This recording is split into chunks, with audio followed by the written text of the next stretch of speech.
So this was interesting. So they showed 6 different companies. Instagram, the most valuable photo company, sells no cameras. Uber, the world's largest taxi company, owns no vehicles. Airbnb, the largest accommodation provider, owns no real estate.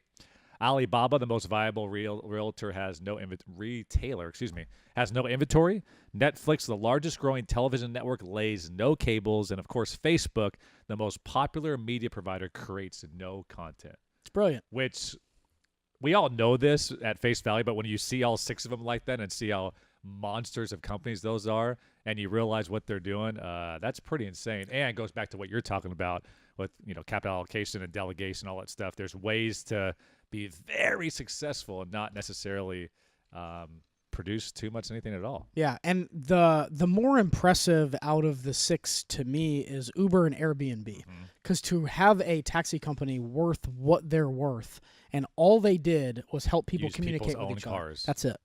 Just connect people who wanted rides with people who are willing to give them. Which I didn't get too much into this article, but I saw something this morning that Uber is necessarily doesn't stop tracking you after you leave the vehicle. I saw that. There was some, I think the quote in the article that I saw was God mode, where people were tracking their ex-girlfriends or whatever.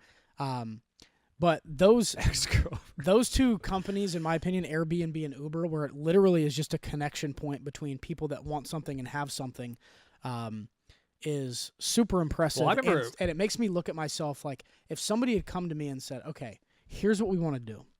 We want a bunch of money, and this is the company. We're going to do a phone app, and you can talk to somebody else, and they can drive, and we'll pay them. I would have looked totally pessimistically at that business model and said, there are way too many regulatory issues. What if somebody crashes the car and dies? How are you going to train the drivers? What happens if there's some sort of mugging in the car? I would have seen all the negatives, and I would have missed that opportunity. Yeah. So it makes me try and think that makes you think, when you see all 6 like that, it makes you think I need to start thinking in a different way. Totally different way. But even in 2003 when Napster was big, when I was in high school, I remember being on the platform, of course not illegally downloading anything, but being on the platform, Napster doesn't do anything. They just provide the software, and all these people are sharing files back and forth. Yep. And they were doing something, illegal, so they ended up getting shut down. But even back then I was like, this is pretty incredible how this can be this big, and from a society standpoint, everybody knows what this platform is, but they don't produce any content or upload anything. They're an exchange, and that's it. And they have a really good logarithm of connecting people to each other. So one thing that I saw from Shark Tank, Chris Sacca, Airbnb, which what we're looking at here, Airbnb, he considered as missed opportunity, and on the show, somebody came with something in the same vein as an Uber or an Airbnb, and he said the same way I felt. He said, Airbnb came to me early, and I said, this sounds like a big legal problem. And he said he literally missed out on billions of dollars because he invested in Twitter, Uber, Instagram, Twilio, Kickstarter. Yeah. Okay. So he's got a really good track record. People come to him. But he's 41.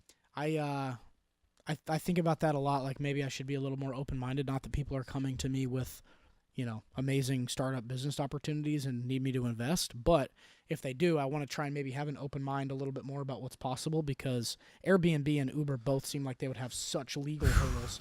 And they did, but they found a way to fight through them with the independent contractor litigation. And then obviously, I think New York was a tough city to crack into. Well, but they've been able to do so much fundraising that they've had a huge war chest that they were able to. They would send out emails combat. do you want Uber? Make sure San Diego doesn't vote against this and that. And I think I was a part of that. I would email back and say I agree or whatever. I don't know what their value is considered right now, but billions upon billions. So if they have to throw some money at a problem. Yeah, Uber's $30+ billion. Crazy.